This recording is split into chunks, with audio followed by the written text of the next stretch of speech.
అంటే ఆపరేషన్ సింధూర్ ద్వారా ఎంతోమంది ఉగ్రవాదులైతే హతమయ్యారు. అయితే హతమైనటువంటి ఉగ్రవాదులు ఎవరైతే ఉన్నారో వారి అంత్యక్రియలకి పాకిస్తాన్ ఆర్మీ వెళ్ళడం, వారికసల సానుభూతి తెలియజేయడం అసలేంటి సార్ దీన్నెలా చూడాలి? అది అంటే చాలా పాక్ చెప్పండి. అంటే చెప్పండి. ఉగ్రదాడికి మాకు సంబంధం లేదు. భారత్ మీద మేము ఉగ్రదాడి చేయించలేదు. మా హస్తం లేదు అంటూ పదే పదే పాక్ చెప్పేటువంటి ప్రయత్నం చేసింది. మరి భారత సైన్యం పాకిస్తాన్‌లో ఉన్నటువంటి ఉగ్రవాద స్థావరాల మీద దాడి చేసి, ఆ ఉగ్రవాదులను హతమార్చిన తర్వాత, ఆ ఉగ్రవాదుల అంత్యక్రియలకు మాత్రం పాక్‌కి సంబంధించినటువంటి సైన్యం వెళ్ళడం ఎలా చూడాలసలు దీన్ని? అదే దాని అర్థం అదే ఏనుగుకు పళ్ళంట తినడానికొకటి, చూపించడానికొకటి అని ఏనుగు దంతాలు చూసారా? అట్లా సేమ్ స్టోరీ. అందులో పాకిస్తాన్‌లో ఉగ్రవాదులని, సైన్యం అని వేరే వేరే కాదండి. హ్మ్. పాకిస్తాన్ సైనికులే ఉగ్రవాదులు. ఓకే. ఉగ్రవాదులే పాకిస్తాన్ సైన్యం. హ్మ్. మరి వాళ్ళు వాళ్ళ అన్నదమ్ములే చచ్చిపోతే వాళ్ళు సెల్యూట్లు అవి చేస్తారు కదా! అది హ్మ్. సంగతి. పాకిస్తాన్ సైనికులే ఇప్పుడు ఆ స్థావరాల్లో ఉన్న దాంట్లో తక్కువలో తక్కువ అంటే మీరు కనిష్టంగా చూసినా గూడా కనీసం ఎంత తక్కువలో తక్కువ వేసుకున్నా 20-25% పాకిస్తాన్ సైనికులుంటారు. ఓకే. వాళ్ళే వాళ్ళకి ట్రైనింగ్‌లిచ్చేది. వాళ్ళే వీళ్ళతో పాటు లోపలికొచ్చేది. పెహల్గాం జరిగిన దాంట్లో పెహల్గాంలో 5-6 ఉగ్రవాదులుంటే అందులో ఇద్దరు పాకిస్తానీ సైనికులు వాళ్ళు. హ్మ్. కాబట్టి వాళ్ళు అందుకనే పాకిస్తాన్‌కి స్టాండింగ్ లేకపోవడానికి అంటే వాళ్ళకొక వాళ్ళ అభిప్రాయాలకి లేదంటే వాళ్ళ మాటలకి విలువ లేకపోవడానికి కారణం ఇదే. వాళ్ళ దాంట్లో వాళ్ళు మాట్లాడుతుందేంటి? మాకు తెలీదు మేమంతా చాలా నీతిమంతులం. మా సైనికులు వేరు, ఉగ్రవాదులు వేరు అంటారు. నిజానికి చూస్తే వీళ్ళే ఉగ్రవాదులు. సైనికులే ఉగ్రవాదులు. కాబట్టి వాళ్ళు నిలబడలేకపోతున్నారు. వాళ్ళ మాటలు నిలబడట్లేదు. ఓకే. ఆపరేషన్ సింధూర్‌లో భాగంగా భారత సైన్యం పాకిస్తాన్‌లోను, అలాగే పీఓకేలో ఉన్నటువంటి ఉగ్రవాద స్థావరాల మీద, ఆ స్థావరాలను లక్ష్యంగా చేసుకొని మెరుపు దాడులు చేసింది సార్. ఆ మెరుపు దాడుల్లో ఇందాక మనం మాట్లాడుకున్నట్టుగా ఎంతోమంది ఉగ్రవాదులు హతమయ్యారు. అయితే జైషే మహమ్మద్, అలాగే లష్కర్ తోయిబా ఈ 2 ఉగ్రవాద స్థావరాలనే ఎక్కువగా లక్ష్యంగా చేసుకొని భారత సైన్యం దాడులు చేసిన నేపథ్యంలో అసలు జైషే మహమ్మద్‌కి సంబంధించినటువంటి చీఫ్ మసూద్ అజర్ ఆయన అసల ఎలా బ్రతికి బట్టగట్టగలిగారంటారు? పాకిస్తాన్ సైనికులే వాళ్ళని కాపాడారు గదా! హఫీజ్ హ్మ్. సయీద్, మసూద్ అజర్‌ని వీళ్ళు వేరే స్థావరాలకి షిఫ్ట్ చేసి వాళ్ళని అక్కడికి పంపించి వాళ్ళు రక్షణ అవి కల్పించారు. హ్మ్. అదేమైంది ఆయన పరివారం మసూద్ అజర్ పరివారం ఏంటంటే ఇక్కడికొచ్చారన్నమాట. ఈ స్థావరం బహావల్పూర్‌లో ఉన్న మర్కజ్ సుబానల్లా స్థావరం వాళ్ళ హ్మ్. దాంట్లో వాళ్ళకి స్విమ్మింగ్ పూల్లు అంటే అది ఒక పిక్నిక్ స్పాట్ లాగా ఉంటదది. So, sir. అక్కడికొచ్చారు వాళ్ళు చూడడానికని. అదే సమయంలో ఈ దాడి జరిగింది కాబట్టి చచ్చిపోయారు వీళ్ళు. అది ఓకే. పరిస్థితి. ఓకే. సార్ ఇంకొకటి సార్ వాళ్ళేమో దానికి తోడు మసూద్ పాక్ అజర్ ఆర్మీ ఏమన్నాడంటే నేను కూడా చచ్చిపోయుంటే బాగుండేది అని ఏదో చెప్పాడు. మేము కూడా అదే అసలు అనుకున్నాం. కన్నీరు వాడు కూడా గార్చాడు. చచ్చిపోయుంటే బాగుండేది. హ్మ్. ఆ! మేము గూడా అదే అనుకున్నారు. మన దేశం సైనికులు గూడా అదే అనుకున్నారు. వాడు కూడా చచ్చిపోయుంటే బాగుండని. హ్మ్. కానీ అదృష్టం బాగుండి వాడు బతికాడు. ఓకే. సార్ ఇంకొకటి పాకిస్తాన్ ఆర్మీ చీఫ్ అతన్ని పాకిస్తాన్ ప్రభుత్వమే అరెస్ట్ చేసి ఈరోజు కోర్టులో ప్రొడ్యూస్ చేసినట్లుగా రకరకాల వార్తలొస్తున్నాయి.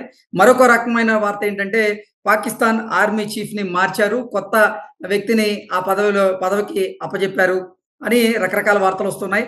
పాత పాకిస్తాన్ ఆర్మీ చీఫ్ ఎవరైతే ఉన్నారో అతన్ని రహస్య స్థావరానికి తరలించారు అన్నట్టుగా రకరకాల ప్రచారం అయితే జరుగుతూ ఉంది. ఏం జరుగుతోంది సార్ అసల? ఈ అన్ని మాటల్లోనూ అన్ని మాటలు సంభవం గావచ్చు. అన్ని మాటల్లోనూ వాస్తవం ఉండొచ్చు. మనకు తెలీదు. హ్మ్. కానీ స్పెక్యులేషన్ బట్టి అంటే ఊహాగానాలు బట్టి ఏంటంటే పాకిస్తాన్‌లో చీఫ్ మారతాడు హ్మ్. అని ఒక స్ట్రాంగ్ ఊహాగానం ఉంది. ఆసిమ్ మునీర్‌ని తీసేసి వేరే వాడిని పెడతారు అని అనుకుంటున్నారు. హ్మ్. ఆసిమ్ మునీర్‌కి ఏమైంది? ఎక్కడున్నాడు? పాకిస్తాన్ వాళ్ళకి కూడా తెలీదు. అసలు ఉన్నాడా? అనేది కూడా హ్మ్. పెద్ద ప్రశ్నార్థకమైన ప్రశ్నించాల్సిన విషయం. అంటే ఎందుకు సార్ పాకిస్తాన్ సైన్యం భారత్ మీద దాడులు చేయడంలో వైఫల్యం చెందింది గాబట్టే ఇప్పుడు పాకిస్తాన్ ఆర్మీ చీఫ్‌ని మారబోరుతున్నారా? లేదంటే అతని మీద కొన్ని ఆరోపణలున్నాయి. పా అంటే పాక్ మీద భారత్ సైన్యం ఎప్పుడు దాడి చేస్తుందో అని ఆయన భయపడిపోయాడు. అందుకే ఆయన కుటుంబ సభ్యుల్ని గూడా పాకిస్తాన్ నుంచి ఆయన బయటికి పంపించేశాడు. వేరే దేశాల్లో వారి కుటుంబ సభ్యులు తలదాచుకుంటున్నారంటూ రకరకాల వార్తలొస్తున్న నేపథ్యంలో అందుకు మార్చాల్సొచ్చిందా అంటే ఏం జెప్తారు? ఒకటి వాడిని ఆ పొజిషన్‌కి ఆ స్థాయికి తీసుకురావడానికి కారణం వాడు డెమోక్రటిక్ గవర్నమెంట్‌కి మామూలుగా మాట వింటాడు అని. హ్మ్. ఇప్పుడు వాడు అటు ఇటు కాకుండా తయారయ్యాడు. అంటే గాడిద గాదు, గుర్రం గాదు. కంచర గాడిదలాగా తయారయ్యాడు వాడు. అందుకని ఆర్మీలో కూడా వాడికి వ్యతిరేకత ఉంది. వాళ్ళ ఓకే. సైన్యంలోనే వాడంటే పడదు. వాళ్ళ హ్మ్. సైన్యంలోనే వాళ్ళ కోర్ కమాండర్లు ఎవరైతే ఉన్నారో, లెఫ్టినెంట్ జనరల్స్ ఎవరైతే ఉన్నారో వాళ్ళకి వీడంటే పడదు. ఓకే. వాళ్ళు చాలా మంది వీడు చెప్తున్న మాటలు వినడానికి ఇష్టపడరు. హ్మ్. కాబట్టి వాళ్ళు అక్కడ పాకిస్తాన్‌లో ఏంటంటే అండి, ఒక్కొక్క కోర్ కమాండర్ అంటే ఒక్కొక్క కోర్‌ని ఎవడైతే లెఫ్టినెంట్ జనరల్ కమాండ్ చేస్తున్నాడో వాళ్ళందరూ బాగా బలవంతులనమాట వాళ్ళు. హ్మ్. వాళ్ళు చీఫ్ ఎంత బలవంతుడో వాళ్ళు అంతే బలవంతుల్లాగా ఉంటారు. కాబట్టి వీడు ఉంటే అంత లేకపోతే ఎంత, వీడు మా మాట వినట్లేదు అనుకుని వాడిని పక్కకి తప్పించి కూడా ఉండొచ్చు. వాడు కొంచెం ఒక రకంగా చూస్తే వాడు మంచి కూడా చెప్పుండొచ్చేమో. వాడు హ్మ్. మాట్లాడే పద్ధతి కూడా సరిగ్గా ఉండకపోయుండొచ్చేమో. అన్ని రకాల సంభవాలు ఉంటాయి. అన్ని రకాల పాసిబిలిటీస్ ఉంటాయి. కాబట్టి వాడిని పక్కకి తప్పించుండొచ్చు. వాడిని ఎక్కువ మాట్లాడనివ్వకపోయుండొచ్చు. ఓకే. వాడిని మాట్లాడనివ్వకపోయేప్పటికీ వేరే వాడెవడో ఒకడు కావాలి గదా! సైనికుడికి తెలియాలి గదా! చీఫ్ ఎవడని. హ్మ్. అందుకని వేరే సేనాధ్యక్షుడిని తీసుకొని కూడా రావచ్చు. పాకిస్తాన్‌లో ఏదైనా సంభవం అండి. వాళ్ళు ఒక పెద్ద చెత్త దేశం అది. హ్మ్. ఆ దేశంలో ఎంత దరిద్రం నడుస్తుందంటే ఎప్పుడు ఏం జరుగుతుందో ఎవడికి తెలీదు. ఓకే. అది పరిస్థితి. సార్ ఒకవేళ నిజంగా భారత్‌కి, పాకిస్తాన్‌కి మధ్య యుద్ధమే అనివార్యమైతే, పాకిస్తాన్‌కి సపోర్ట్ చేసేటువంటి దేశాలు ఏవున్నాయి సార్? ఎందుకు అడుగుతున్నా అంటే ఈ ప్రశ్న, చైనా పాకిస్తాన్‌కి సపోర్ట్ చేస్తుంది లోపాయికారికంగా. అందులో భాగంగానే నిన్న పాకిస్తాన్ సైన్యం భారత భూభాగం మీద దాడులు ప్రయత్నించిన నేపథ్యంలోనే పాకిస్తాన్ సైన్యానికి చైనా కొన్ని యుద్ధ సామాగ్రిని సప్లై చేసింది అనేటువంటి వార్తలు ప్రచారం కూడా జరుగుతూ ఉంది. ఏంటి సార్ నిజంగా చైనాకి సంబంధించినటువంటి యుద్ధ సామాగ్రి ఇప్పుడు పాకిస్తాన్ చేరిందా? ఆ యుద్ధ సామాగ్రితోనే పాకిస్తాన్ సైన్యం ఇప్పుడు భారత భూభాగం మీద దాడులు చేసేందుకు ప్రయత్నం చేస్తుందా? అంటే ఏం చెప్తారు? ఈ జేఎఫ్-17లు ఇవన్నీ చైనావేగా. హ్మ్. చైనా హెచ్‌క్యూ-19, హెచ్‌క్యూ-9, హెచ్‌క్యూ-17 అవన్నీ చైనావేగా. హ్మ్. చైనా ఆయుధాలిస్తోంది. చైనా ఆయుధాలిస్తోంది. ఎందుకంటే చైనా ఇంతకుముందు ఏం చేస్తుందంటే, పాకిస్తాన్‌ని గనక మనం కొనేస్తే, ఇప్పుడు హ్మ్. శ్రీలంకని వాళ్ళు ఎట్లాగా డబ్బులిచ్చి కొనేసారో, అట్లాగే పాకిస్తాన్ వాళ్ళు కొంటున్నారు. హ్మ్. వాళ్ళు ఓబీఆర్ ఏదో అదొక పెద్ద ఇదిలేండి. ఒక పెద్ద వ్యూహం అది. సరే. వీళ్ళు ఈ చైనా వాళ్ళేం చేస్తున్నారంటే, పాకిస్తాన్‌కి డబ్బులిచ్చారు. ఇప్పుడు వాళ్ళ దగ్గర అప్పు ఎంత ఎక్కువైపోయిందంటే, పాకిస్తాన్ అప్పు తీర్చుకోలేదు. హ్మ్. చైనా దగ్గరున్న నాసిరకమైన సామాన్లన్నీ వీళ్ళకిస్తున్నారు. ఎందుకంటే, వీళ్ళది ఒక టెస్టింగ్ గ్రౌండ్ పాకిస్తాన్. హ్మ్. లాబొరేటరీ లాగనమాట. వీళ్ళు పాకిస్తాన్ వాళ్ళేం చేస్తారు, ఉగ్రవాదం పేరున ఆయుధాలన్నీ మన దేశం మీద మనం ప్రయోగించి చూస్తారు. పనిచేస్తున్నాయా లేవా అని. హ్మ్. అది వాళ్ళకి జెప్తారు. ఆ టైప్‌లో నడుస్తుంది. కానీ చైనా యుద్ధంలో పాలు పంచుకోదు. యుద్ధానికి రాదు. ఓకే. చైనా చాలా తెలివైన దేశం. చైనా చాలా తెలివైన దేశం. చైనా వ్యాపార రీత్యా బాగా బాగుపడ్డ దేశం. హ్మ్. దాని ఏమంటారు దాని ఆదాయం, దాని రెవెన్యూ అవంతా బాగా ఉన్న దేశం. ఆర్థికంగా బాగా బలపడ్డ దేశం అది. అంటే ఇప్పుడు భారత్, అది ఇట్లాంటి పాకిస్తాన్‌ల మధ్య యుద్ధ అంటూ జరిగితే ఇప్పుడు చైనా ద్వంద్వ వైఖరిని ప్రదర్శించేటువంటి అవకాశం ఉందంటారా? చైనా చాలా బ్యాలెన్స్‌డ్‌గా ఉంటది. అంటే చైనా చాలా నిర్లిప్తంగా ఉంది. చూడండి మీరు గమనిస్తే అది ఏమంటదంటే, అవును పాకిస్తాన్ మీద అట్లా చేయడం తప్పే అంటది గానీ, హ్మ్. ఇండియా మీదకి మీరు అటాక్ చేయండి అని ఏం చెప్పదు. యుద్ధం చేయండి హ్మ్. అని ఏం చెప్పదు. హ్మ్. అది తటస్థంగా ఉంటుంది. ఆ తటస్థ వైఖరిని మనకర్థం కాదు. వాడు ఏం చెప్తున్నాడో మనకర్థం కాదు. ఏంది ఇట్లా మాట్లాడుతున్నాడు వాడు అని మనం అనుకుంటూ ఉంటాం. అంతేగాని వాడేమి చెప్పడు. ఓకే. కామ్‌గా వింటా ఉంటాడు. హ్మ్. అట్లా. వాళ్ళు మాట సహాయం జేస్తారంటే ఏం మాట సహాయం జేస్తారు? ఐక్యరాజ్య సమితిలో ఒకవేళ ఏమన్నా జరిగితే మనకి హ్మ్. అనుకూలంగా వచ్చే ఓట్లకి ఒక్క ఓటు వ్యతిరేకంగా వస్తుంది. అది చైనాదుంటుంది. హ్మ్. వాళ్ళు ఒకటి వ్యతిరేకంగా వేయొచ్చు లేదా తటస్థంగా ఉండిపోవచ్చు. అంతే. అంతకు తప్ప వాళ్ళు చేయగలిగింది ఏం లేదు. వాళ్ళకి కూడా భయమేసే రకంగా మనం చేసిన దాడుల్లో వాళ్ళ ఆయుధాలన్నీ కూలిపోయాయి గాబట్టి, ఇప్పుడు వాళ్ళకి కూడా భయమేస్తుంది. భారతదేశం ఏంటి ఇంత శక్తిశాలిగా తయారైపోయింది. ఇప్పుడు మనం కొట్టగలమా? వాళ్ళతో యుద్ధం చేయగలమా? అని వాళ్ళకి కూడా మన మెదడులో పడింది. ఓకే. సార్ నిన్న నిజంగా భారత భూభాగంలోని కొన్ని ప్రాంతాల మీద పాకిస్తాన్ సైన్యం విరుచుకుపడింది. దానికి సమాధానం ఇస్తూనే భారత సైన్యం గూడా అంటే ఆపరేషన్ సింధూర్ 2.0ని గూడా చూయించింది. ఈరోజు రాత్రికి మళ్ళీ దాడి జరిపేటువంటి అవకాశం ఉందా? భారత భూభాగం మీద పాకిస్తాన్ సైన్యం ఏదన్నా దాడి చేసేటువంటి ప్రమాదం ఉందా అంటే ఏం చెప్తారు సార్? ఉంది.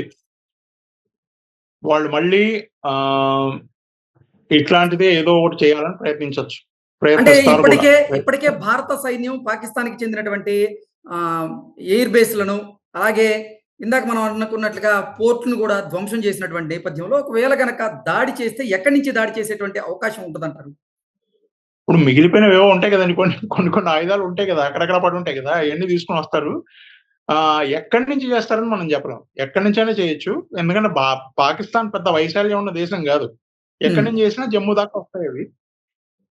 కానీ చేస్తారు. తప్పకుండా ఏదో ఒక ప్రయత్నం జేస్తారు. ఓకే. వాళ్ళకి వాళ్ళ ఉద్దేశ్యం ఏంటంటే వాళ్ళు ఏదో ఒకటి జేసి ఎట్లా క్రియేట్ చేయాలంటే పాకిస్తాన్‌లో వాళ్ళెట్లా చూపించుకోవాలనుకుంటున్నారంటే చూడండి మేము గూడా ధ్వంసం చేసాం. మేము గూడా శక్తివంతులమే. భారతదేశం ఒకటే కాదు అని చూపించుకోవాలి వాళ్ళు. కాబట్టి హ్మ్. ఏదో ఒకటి చేస్తారు. అది మనకు కూడా తెలుసు. అందుకనే సైన్యం, వాయు సైన్యం, నౌకాదళం అంతా సర్వసన్నద్ధంగా ఉన్నారు. ఓకే. అంటే నిజంగా సార్ మన భారత రక్షణ వ్యవస్థలోని త్రివిధ దళాలు గనక తలుచుకుంటే పాకిస్తాన్‌ని అంటే సమూలంగా నాశనం జేయడానికి లేదా నామరూపాలు లేకుండా చేయడానికి ఎంత సమయం పట్టే అవకాశం ఉంటదంటారు మనకి? అట్లా సమయం చెప్పలేమండి. యుద్ధంలో మనం సమయం చెప్పలేం. కానీ ఆ! సమూలంగా నాశనం చేయగలం. ఏ రోజు తలుచుకుంటే ఆ రోజు సమూలంగా నాశనం చేయగలం. ఓకే. ఇప్పుడు మనకి హ్యాండ్స్ ఫ్రీ అని గవర్నమెంట్ ఇచ్చినట్టుగా హ్మ్. ఫ్రీ హ్యాండ్ ఇచ్చాం మేము అని చెప్పారు గదా! అట్లా గనక ఫ్రీ హ్యాండ్ ఇచ్చి మీరు జూసుకోండి అంటే పాకిస్తాన్‌ని సర్వనాశనం చేయగలిగే క్షమత మనలో ఉంది. ఓకే. సో, ఈరోజు దాడి జరిగేటువంటి అవకాశం ఉంది. కాబట్టి మన త్రివిధ దళాలు గూడా కొంచెం అప్రమత్తతో ఉండాలంటారు. వాళ్ళున్నారు. అప్రమత్తతోటే ఉన్నారు. మనం మన బోర్డర్ ప్లేసెస్ అన్నిట్లో అంటే ఎక్కడెక్కడ సరిహద్దులున్నాయో సరిహద్దు గ్రామాలన్నిటికి అదే జెప్పారు. హ్మ్. సరిహద్దు గ్రామాల్లో ఈరోజు కూడా మనం చాలా జాగ్రత్తగా ఉంటారు. చాలా అప్రమత్తంగా ఉంటారు. అన్నీ ఏమంటారు దాన్ని అన్ని ఉపాయాలు, అన్ని జాగ్రత్తలు తీసుకుంటారు. ఓకే. తుర్కియా నుంచి యుద్ధ విమానాలను, యుద్ధ నౌకలను గూడా పాకిస్తాన్ తీసుకుంటున్నట్లుంది. ఏంటి సార్ దానివల్ల దాని ఉపయోగం ఏమన్నా ఉంటదా వారికి? ఏమీ ఉండదు. ఇప్పుడు ఓకే. మీరు ఎన్ని కత్తులు మీ ఇంట్లో పెట్టుకున్నారనేది గాదు. హ్మ్. మీరు ఆ కత్తిని తిప్పగలరా అనేదే ఇంపార్టెంట్ గదా! అది గదా ముఖ్యం. మీరు ఆ హ్మ్. కత్తిని తిప్పి ఎదుటి వాడితో యుద్ధం చేయగలరా లేదా అనే గదా! ఇప్పుడు అవును. మా ఇంట్లో గూడా 30, 40 కత్తులు నేను పెట్టుకున్నాననుకోండి. దానివల్ల లాభం ఏంటి? నాకు తిప్పడం రావాలి గదా! హ్మ్. వాడికి మీరు ఎన్నన్నా ఆయుధాలివ్వండి. ఇప్పుడు F-16 ప్రపంచంలోనే అతి ఉత్తమమైన ఎయిర్‌క్రాఫ్ట్. అవును. అది పడిపోలా? హ్మ్. పడిపోయిందిగా అది గూడా. కాబట్టి వాడికి ఆయుధాలిచ్చినా, ఆయుధం వెనకాలున్న మనిషేంటి? వాడు గదా మెయిన్. వాడు గదా ముఖ్యం. వాడికుండాలి హ్మ్. దమ్ము. వాడికి లేదే. బుల్లెట్ పేలంగానే పారిపోతాడే. కాబట్టి ఆ ఆయుధం ఎందుకు? ఆ ఆయుధాలు వాళ్ళట్లా పారేసుకునే బదులు అవి మనకిచ్చేసి వాళ్ళకి మన కాళ్ళకి పట్టుకొని, బాబు వదిలేయండి తప్పయిపోయింది అని జెప్పుకుంటే వాళ్ళు బతుకుతారు. ఓకే. ఎఫ్-16 ఫైటర్ జెట్ పైలట్ ఇప్పుడు మన భారత సైన్యం అదుపులో ఉన్నాడు. ఏంటి సార్ దౌత్య ఒప్పందాల ప్రకారంగా అతన్ని మళ్ళీ పాకిస్తాన్‌కి పంపించేటువంటి పరిస్థితులుంటాయంటారా?